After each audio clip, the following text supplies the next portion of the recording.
जय हिंद दोस्तों। कैसे हैं आप लोग? कमेंट सेक्शन में जरूर बताइए। देखिए, आज का क्लास जो है इकोनॉमिक्स है, यानी कि अर्थशास्त्र।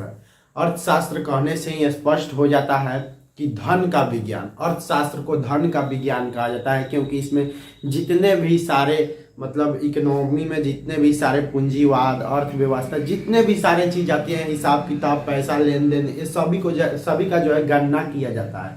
यही जो है अर्थशास्त्र कहलाता है। तो देखिए, अर्थशास्त्र को धन का ही विज्ञान कहते हैं। अर्थशास्त्र को धन का विज्ञान कहते हैं। अब हम जानेंगे अर्थशास्त्र के मतलब पूरा डीपली से कि किस तरह क्या है, आज हम जानेंगे। देखिए, अर्थशास्त्र इकोनॉमिक्स, यानी कि इकोनॉमिक्स अर्थशास्त्र का जो है इंग्लिश शब्द है। देखिए, अर्थशास्त्र एक ऐसा विषय है जिसमें मानव की आर्थिक गतिविधियों का अध्ययन किया जाता है। अर्थशास्त्र एक ऐसा विषय है, अर्थशास्त्र एक ऐसा विषय है जिसमें मानव की आर्थिक गतिविधि का अध्ययन किया जाता है। मानव की अभी की स्थिति क्या है, आदमी गरीब है, धनिक है, या उसके पास मतलब हमेशा बढ़ोतरी है, वो विकासशील में आ रहा है, कैसा है, उसको जो है उसके मतलब मानव के आर्थिक गतिविधि, यही सब गतिविधि जो है इस सब का अध्ययन किया जाता है, वही अर्थशास्त्र कहलाता है। मानव अर्थशास्त्र एक ऐसा विषय है जिसमें मानव की आर्थिक गतिविधियों का अध्ययन किया जाता है, उसे अर्थशास्त्र कहते हैं। देखिए, अर्थशास्त्र का जनक एडम स्मिथ को माना जाता है। अर्थशास्त्र का जनक एडम स्मिथ को अर्थशास्त्र का जनक माना जाता है। इनके द्वारा लिखा गया पुस्तक, एडम स्मिथ के द्वारा एक पुस्तक लिखा गया था, जिस पुस्तक का नाम था the wealth of nations. Adams Smith के द्वारा जो है एक पुस्तक लिखा गया था। एडम्स स्मिथ को क्या माना जाता है? अर्थशास्त्र के जनक माना जाता है। और एडम्स स्मिथ जो है एक पुस्तक लिखे थे द वेल्थ ऑफ नेशंस। यह जो है 1776 ईस्वी में Adams the wealth of nations जो है 1776 ईस्वी में जो है प्रकाशित हुआ था। 1776 में प्रकाशित हो गया था। देखिए, नेशंस को पूंजीवाद का उद्गम स्रोत माना जाता है, यानी कि जो है एडम्स स्मिथ के द्वारा ये जो पुस्तक लिखा गया है जिसका नाम द वेल्थ ऑफ नेशंस है, इसको जो है पूंजीवादी अर्थव्यवस्था का उद्गम स्रोत माना जाता है। पूंजीवादी अर्थव्यवस्था का उद्गम स्रोत माना जाता है, यानी कि इस पुस्तक में लिखा गया है कि किस प्रकार किसकी गणना की जा सकती है और कौन धनी है, गरीब है, किसके पास कितना पैसा है, उस सब की गणना इस पुस्तक में कैसे करनी है बताया गया है। द वेल्थ ऑफ नेशंस किसके द्वारा लिखा गया पुस्तक है? एडम्स स्मिथ के द्वारा। और एडम्स स्मिथ को ही अर्थशास्त्र की जनक भी माना जाता है। यह पुस्तक किसके लिए लिखा गया है? यानी कि पूंजीवादी अर्थव्यवस्था का उद्गम स्रोत माना जाता है। इसको पूंजीवादी अर्थव्यवस्था का उद्गम स्रोत माना जाता है। देखिए, अर्थशास्त्र के सक्रिय रूप को अर्थव्यवस्था कहते हैं। अब अर्थव्यवस्था किसे कहते हैं? अर्थशास्त्र हम समझ गए, यानी कि जितने भी अर्थशास्त्र जो है आर्थिक गतिविधि। अर्थशास्त्र से ही जो है स्पष्ट होता है आर्थिक गतिविधि, यानी कि मानव के आर्थिक गतिविधि का अध्ययन करना ही अर्थशास्त्र कहलाता है। अब देखिए, अर्थशास्त्र जान गए, यानी कि अब अर्थशास्त्र जान गए तो अर्थव्यवस्था भी जानना हमारे लिए जरूरी है, क्योंकि अर्थव्यवस्था हमारी किस प्रकार चलती है इसको जानेंगे। तो सबसे पहले हम जान जाते हैं अर्थव्यवस्था किसे कहते हैं। तो देखिए, अर्थव्यवस्था किसे कहते हैं? तो अर्थशास्त्र के सक्रिय रूप को अर्थव्यवस्था कहते हैं। अर्थशास्त्र के सक्रिय रूप को अर्थव्यवस्था कहते हैं, यानी कि इस समय किसके पास कितना पैसा है वही जो है अर्थशास्त्र का सक्रिय रूप होता है। इस समय किसके पास कितना जमीन है, जायदाद है, वो सब जो है अर्थशास्त्र का सक्रिय रूप है, और इसी को अर्थव्यवस्था कहते हैं। जैसे में भारत के पास अभी कितना पैसा है, यही अर्थव्यवस्था के अंतर्गत आता है। हमारी अर्थव्यवस्था कैसे चलती है इसके बाद में मतलब इसको आगे हम बताएंगे, लेकिन अभी जो है अर्थव्यवस्था आप लोग जान चुके होंगे। तो अर्थव्यवस्था किसे कहते हैं एक बार और समझ लीजिए, अर्थशास्त्र के सक्रिय रूप को ही अर्थव्यवस्था कहते हैं। देखिए रेगनर फ्रिश जो है अर्थव्यवस्था को दो भाग में बांट दिए थे।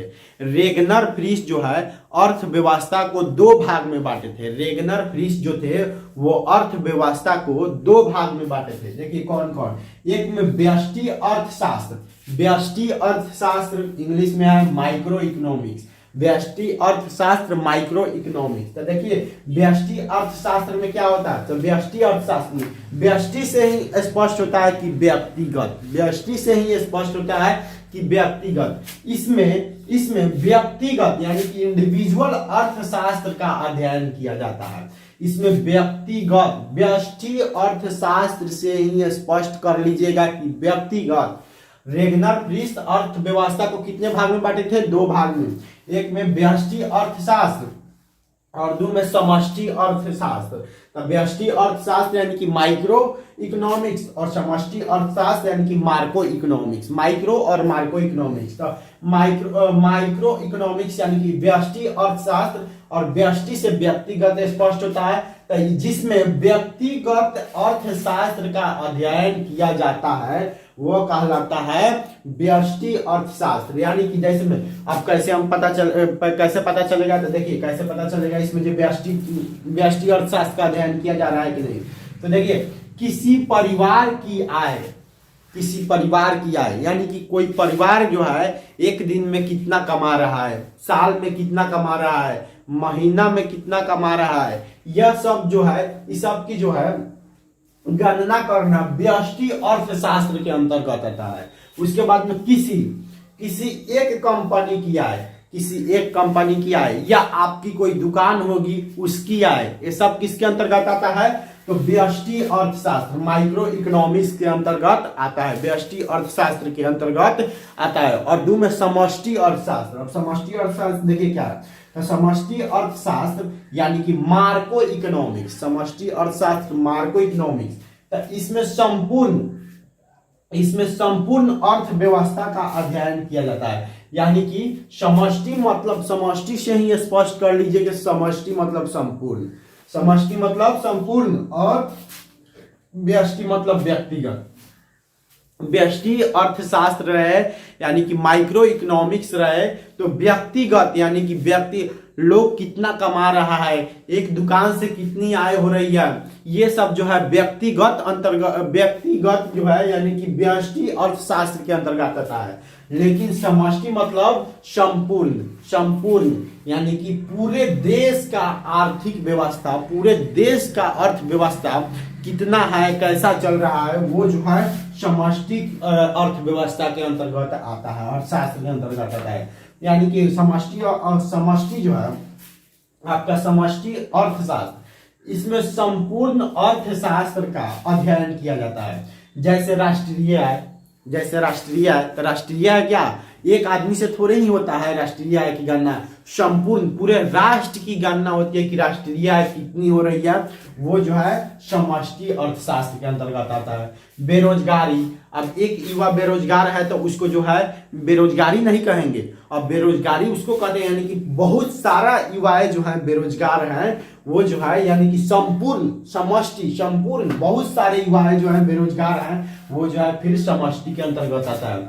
उसके बाद में मुद्रास्फीति। अब देखिए मुद्रास्फीति थोड़ा देर में हम बताएंगे आगा करके, क्योंकि मुद्रास्फीति एक भारी टॉपिक है, बड़ा टॉपिक है। तो मुद्रास्फीति जो है इसके हम बात बताएंगे। देख लीजिए एक बात ध्यान से, मुद्रास्फीति जो है किसके अंतर्गत आता है, तो समष्टि अर्थशास्त्र के अंतर्गत आता है, समष्टि अर्थशास्त्र के अंतर्गत आता है। अब इसके बाद हम मुद्रास्फीति बताने वाला है। आप लोग राष्ट्रीय आय जान रहे हैं, पूरे राष्ट्र का जो है कितना आय हो रहा है, कितना नहीं हो रहा है, ये समझ रहे हैं। बेरोजगारी समझ रहे हैं, यानी कि जिसको रोजगार नहीं मिल रहा है वो बेरोजगार है। बेरोजगारी तो सब कोई जानता है, और ऐसे भी बेरोजगारी जो है बहुत ज्यादा है, तो सब कोई बेरोजगारी जानता ही होगा। लेकिन मुद्रास्फीति क्या है ये आप लोग नहीं जानते हैं, और जानते हैं तो कोई बात नहीं, लेकिन इसके आगे हम जो है जो नहीं जानते हैं उसके लिए बताने वाले हैं मुद्रास्फीति क्या है। तो ये जो है एक बड़ा सा टॉपिक है, इसलिए इसको थोड़ा देर में हम डिस्कस करेंगे। पहले देख लेते हैं नोट में देखिए अर्थशास्त्र में प्रथम नोबेल पुरस्कार रेगनर फ्रीस एवं जॉन टीनबर्ग। अर्थशास्त्र में जो है, अर्थशास्त्र में प्रथम नोबेल पुरस्कार किसको प्राप्त हुआ था? अर्थशास्त्र में प्रथम नोबेल पुरस्कार किसको प्राप्त हुआ था? तो रेगनर फ्रीस। और रेगनर फ्रीस कौन थे? रेगनर फ्रीस यहाँ पर लिखे हैं, जो अर्थव्यवस्था को जो है दो भाग में बांटे थे, व्यष्टि और समष्टि।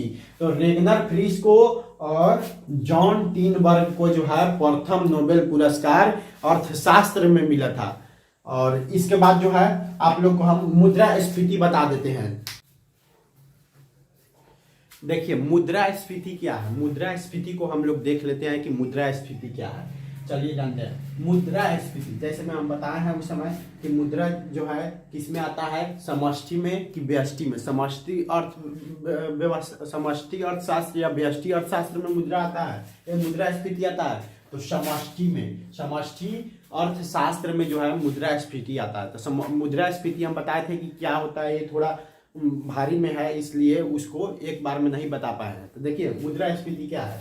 तो मुद्रास्फीति जब बाजार में वस्तुओं एवं सेवाओं की अपेक्षा मांग ज्यादा हो जाती है, जब बाजार में वस्तुओं एवं सेवाओं की आपूर्ति की अपेक्षा मांग ज्यादा हो जाती है, तो कीमतें सतत रूप से बढ़ती जाती है और मुद्रा का मूल्य घटता जाता है। उसे जो है मुद्रास्फीति कहते हैं। समझिए जब बाजार में जो है, बाजार में वस्तुओं एवं सेवाओं की आपूर्ति की अपेक्षा, यानी कि बाजार में जितनी वस्तु हमको चाहिए, जितनी वस्तु चाहिए उससे जो है वस्तु कम हो जाती है, उसकी आपूर्ति वस्तु की कम हो जाती है और उसकी मांग जो है ज्यादा हो जाती है, उसको मांगने वाले लोग, खरीदने वाले लोग ज्यादा हो जाती है, तो लोग पैसा नहीं देखते हैं। जितना कीमत चाहिए 100 रुपए के बदले 200, 200 के बदले 400, 400 के बदले 800, यानी कि जितना मतलब मुद्रा की, जितना वस्तु का मूल्य है उससे कई गुना जो है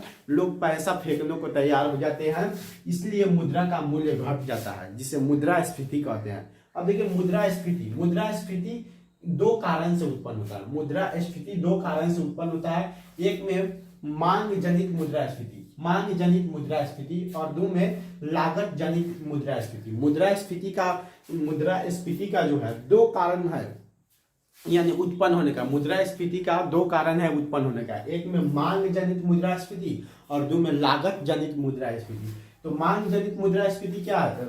वस्तुओं और सेवाओं की समग्र पूर्ति के मुकाबले उनकी समग्र मांग में अधिक वृद्धि के कारण कीमतें बढ़ती है, तो उसे मांग जनित मुद्रास्फीति कहते हैं। यानी कि अभी बताया हम सेम है इसी तरह, यानी कि जैसे में देख लीजिए अब यहाँ पर मुद्रास्फीति है और मुद्रास्फीति का कारण है, तो कारण है मांग जनित, यानी कि वस्तु की मांग की अपेक्षा वस्तु जितना चाहिए उससे ज्यादा लोग खरीदने वाले हो जाते हैं, वही जो है मांग जनित मुद्रास्फीति कहलाता है। और लागत जनित मुद्रास्फीति उत्पादन लागतों जैसे मजदूरी, करों एवं आयात लागतों में बढ़ोतरी के कारण उत्पन्न होता है। यानी कि लागत में जो है लागत जनित मुद्रास्फीति, यानी कि देखिए जब माल यानी कि सामान जो है लोग के खरीदने से ज्यादा सामान जो है आ जाता है, यानी कि लोग जितना नहीं खरीद पाता है उससे कई गुना जो है बाजार में सामान जो है आ जाता है,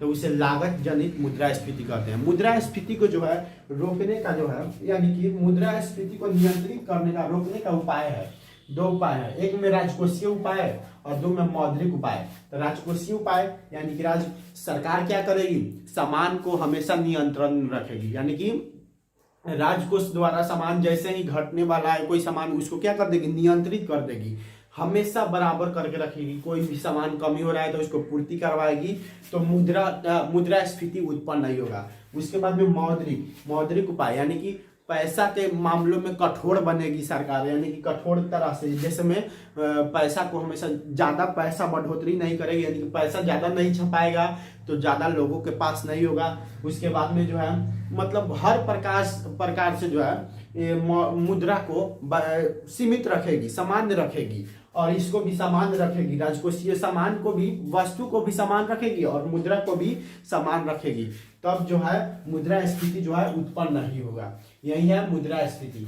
अब अगले क्लास में जो है आप लोग को आगे बताया जाएगा अर्थव्यवस्था के क्षेत्र, अर्थव्यवस्था के कौन कौन से क्षेत्र होते हैं? तो प्राथमिक क्षेत्र, द्वितीयक क्षेत्र और तृतीयक क्षेत्र। प्राथमिक क्षेत्र, द्वितीयक क्षेत्र और तृतीयक क्षेत्र। अभी बहुत सारी बातें जो है आगे बताया जाएगी, पूरे अर्थशास्त्र यानी पढ़ाया जाएगा आप लोगों को। तब तक के लिए आज के लिए इतना ही रह देते हैं, बाकी मिलेंगे अगले क्लास में। अभी के लिए जय हिंद।